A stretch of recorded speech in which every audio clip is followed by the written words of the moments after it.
So today I want to do something a little bit different, and I want to talk about streaming services and their profit models.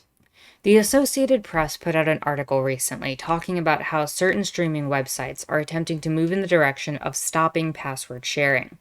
While this may seem to be a relatively small issue and somewhat inconsequential, the way the article talks about this from a financial standpoint is worth noting in terms of analyzing broader issues of capitalism and how it interacts with our daily lives, especially through how we consume media.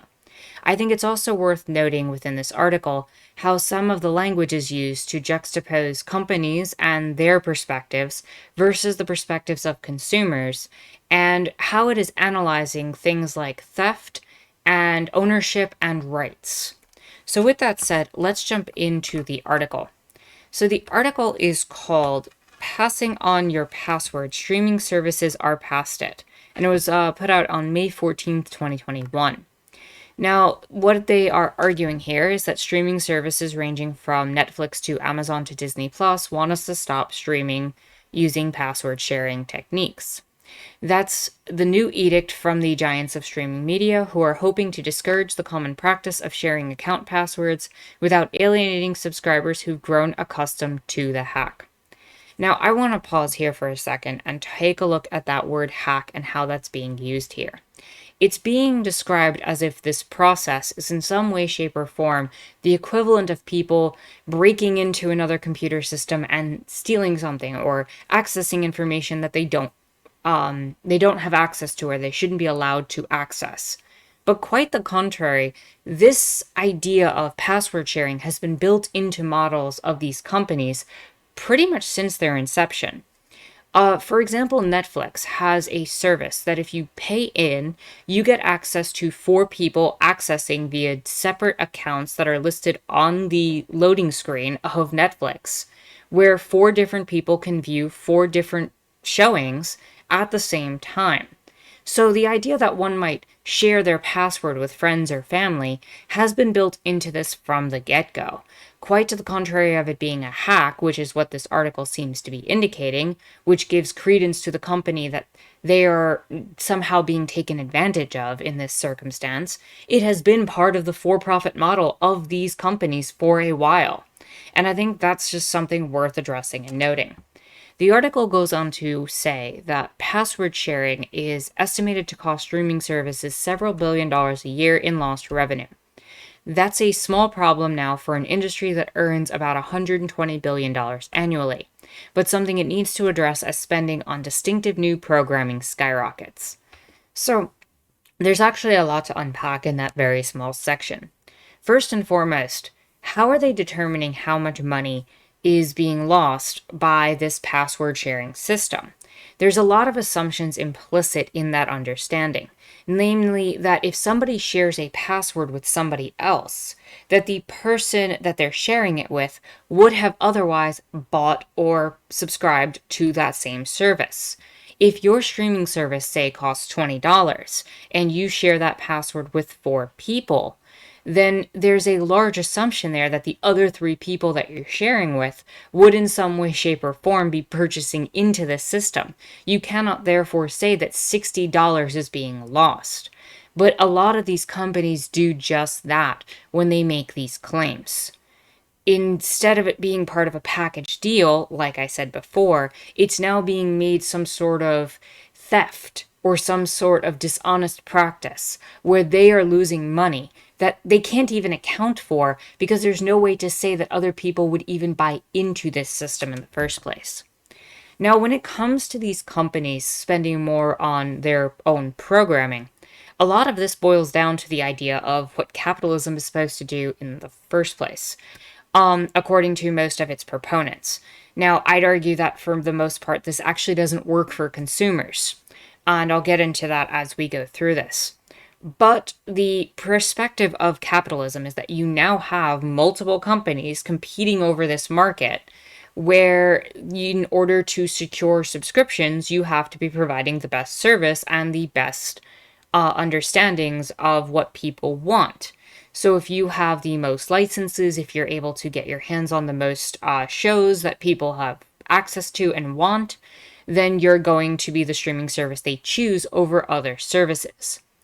And again, that's not what consumers want and people want. That is what these companies would like to purport. So passing that responsibility onto people as an industry kind of comes off as a little shady, especially when we talk about this from the perspective of password sharing.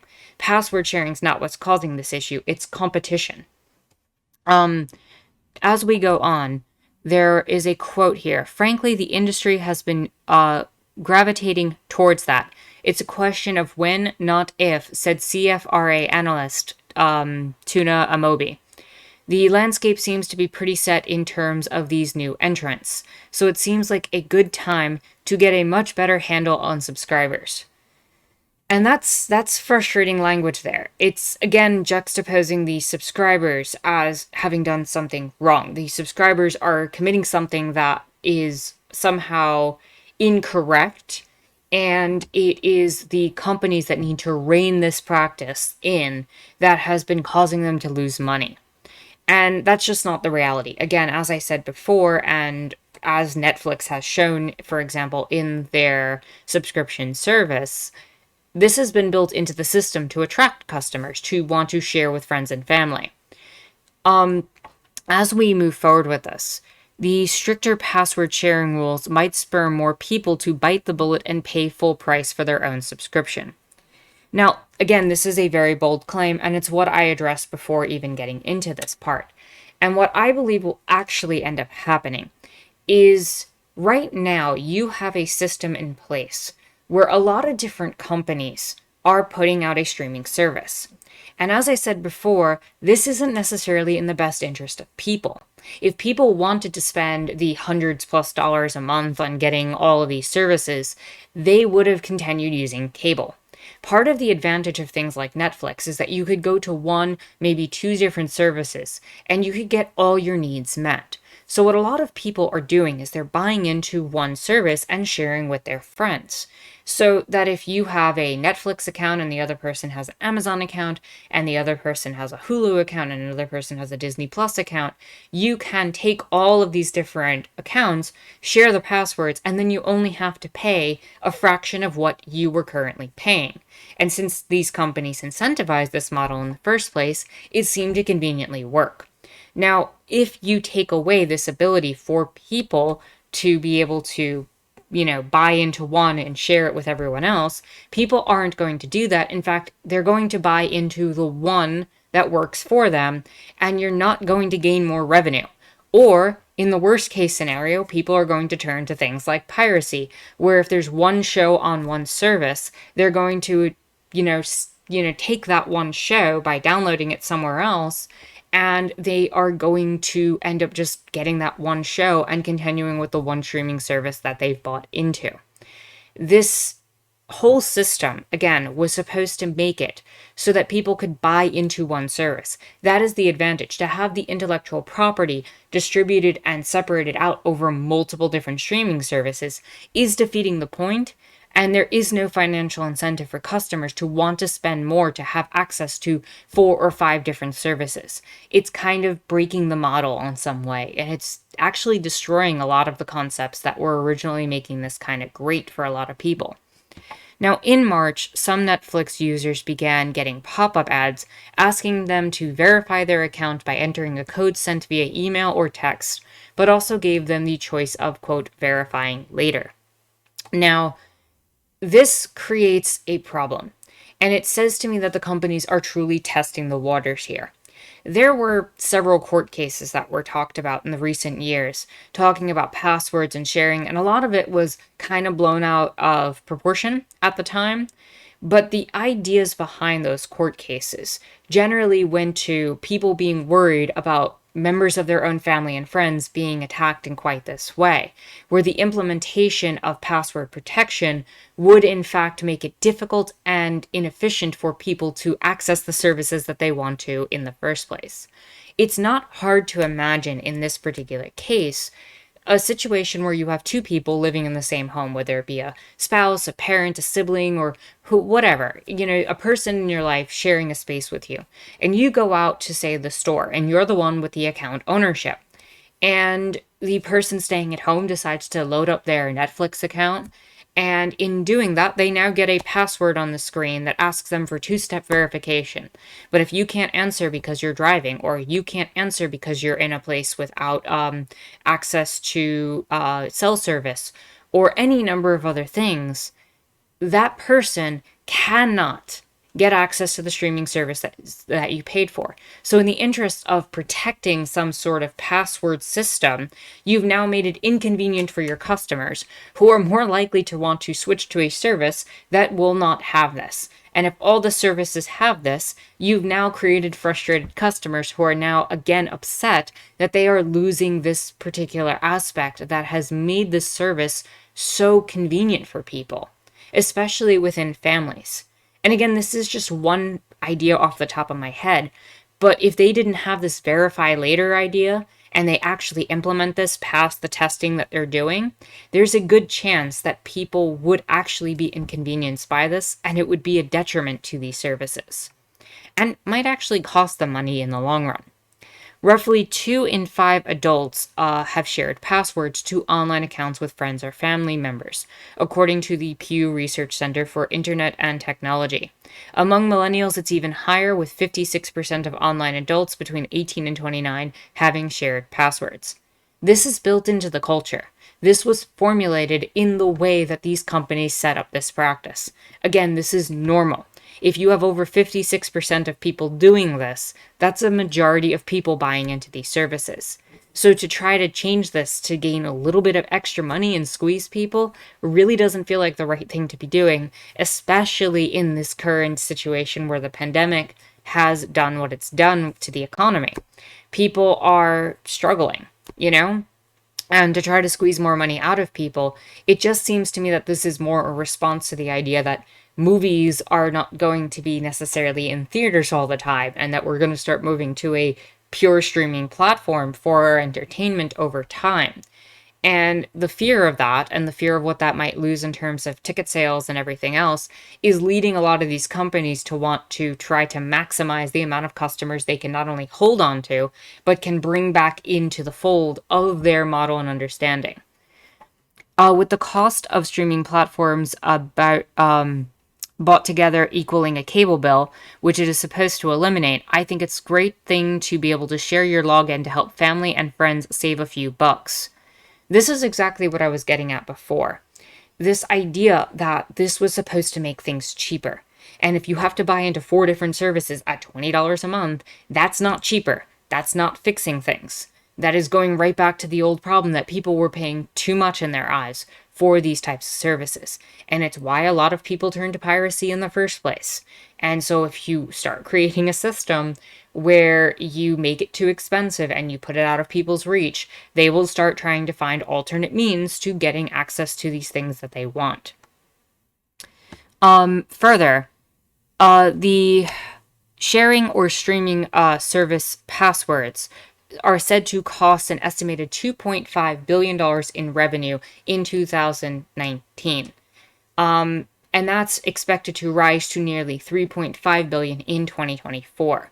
That may be a small fraction of the $119.69 billion the eMarketer predicts people will spend on these video subscription services this year, but subscriber growth is slowing and costs are increasing. So again, they are trying to come up with the idea and way to deal with ideas of quarterly earnings. A lot of the way companies function is that they want to maximize quarterly or yearly earnings. And in doing this, they need to retain customers and they need to bring people in. If you've saturated a market and there are no more people to sell to, or you've come up with a system where you've hit a wall of competition like what's going on here, the only way to bring in more customers is to kind of make up or fudge numbers. To say, oh, we're losing this much money in revenue from these people who are somehow abusing the service. And that's what this is all really about. They are trying to put blame on the customers who are using the service as intended.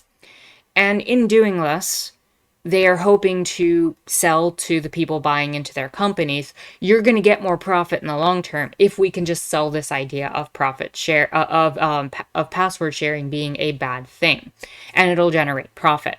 And that's really what these companies are concerned about. And yeah, it's kind of an obvious thing to say that companies under capitalism are trying to seek profit. But what type of profit are they trying to make, and off of what? What rights are they talking about? And what does this mean in terms of things like theft and ownership and all of these other aspects that make up our society? When a lot of the customers that I've been talking about have been working in a system that is completely part of the model they've been selling for all these years.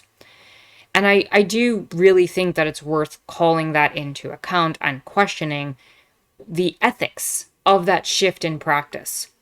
I'd also like to call out this whole idea that sharing your password is considered a form of theft or piracy. This is the only way one can really talk about this. If we're talking about, you know, the implication of losing billions of dollars from this. The idea is if you're losing something, it's being stolen from you, it's being taken from you. And the question becomes what's really being stolen in this case? In addition to the argument that it's been part of the model from the beginning, we have to talk about what theft is. In forms of theft around physical property, we talk about one actively losing their possessions. If I have a book and you steal that book, I no longer have that book. And this has been one of the issues that's been inherent in conversations about intellectual property in the digital sphere for a long time. If I download or, utilize this thing that you have or that you own or you have access to, are you losing money off of that? And the answer is not necessarily yes. As I said before, and as I've shown before, the concept of that is you don't lose anything of physical value. You don't lose the book in this case. You just have someone else have access to the book. It's part of the advantage of digital media. You don't have a production cost. All you have to do is maintain streaming, the streaming service and bandwidth, and you have to be able to maintain the servers that host all of that data. But all of that is already being maintained by the current hardware of the servers. And if you want to talk about the cost to produce content, that's also a part of it. But that is certainly not reaching the multi-billion dollars that they're claiming to lose after the content's already been made and put on their website. So it's really difficult to talk about this idea of them being stolen from in quite this way. And this is the same type of argument that's been used by video game and music industries with all sorts of things about piracy and DRM protections. This has caused companies to have to deal with issues about trying to put copyright protection on their music and on their games that have actually made certain aspects of utilizing these inconvenient. If I want to move something from a CD onto an MP3 player, or I want to listen and share a song with a close friend, that no longer becomes possible or legal in certain circumstances. In fact, if I want to download and play a game, I have to do it through a specific streaming service sometimes, such as maybe Steam or Epic Games or any of the other platforms that are out there. And that forces a lot of people to have to go into certain DRM protections to get access to the games they want, installing entire programs to check that. And that's not even counting the background running, data analysis that's going on certain computers when you access and use these DRM protections. And even if this data is anonymous, it is still a utilization of services. And none of these things are really talked about outside of certain tech spheres. And this has an implication in terms of financial compensation and how we deal with this. Even companies like Steam have moved in the direction of trying to allow for remote play and to allow people who may not necessarily own the game to have access to being able to play with their friends in a multiplayer setting, especially as we've moved more into the online space. It's allowed local co-op to occur in spaces where you would not otherwise be able to do so. And before that, people had found alternatives to do it through alternative streaming spaces and other services that have provided this for people. And I don't think this is very different in terms of sharing your password with a friend, of them coming over and watching it on your TV. These are not very different. The company isn't somehow losing money for people being able to do that. And again, this has all been built into their profit system that has made these systems so profitable for these companies in the first place. And it just seems like they're missing the mark on what has made these services valuable to consumers in the first place. So the question remains, also for me, especially as someone critical of capitalism, how is it that companies keep getting away with making these arguments where theft and piracy is these forms of losing things, and they can shift the narrative to make the idea of sharing with your friend a form of theft, something that you should be considered having done something wrong for, somehow morally reprehensible, in the idea of them making more profit when the issue is really their competition with other services.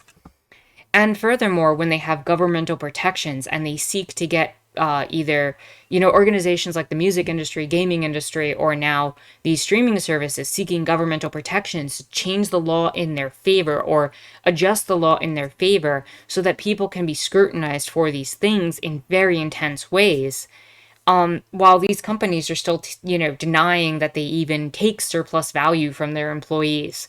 It really highlights a lot of the issues on where theft is identified and accepted within capitalism in the traditional status quo narrative versus the theft that's actually happening between people. This is a major issue that really does not address the core essence of where theft is lying, especially because, as I said, workers are the ones who are consistently stolen from in this society. At the end of the day, though, these companies would rather implement these inconvenient policies to try to squeeze every last penny out of us, rather and to try to make quarterly earnings and deal with all of that, rather than accept this culture of sharing that they themselves have put forward and made an acceptable practice that we've all participated in. So with that said, if you like this video, give it a thumbs up, hit the subscribe button and bell for notifications. You can follow me on Twitter and check out my Discord in the description down below. My name is Anarchist Tara, and I thank you for watching.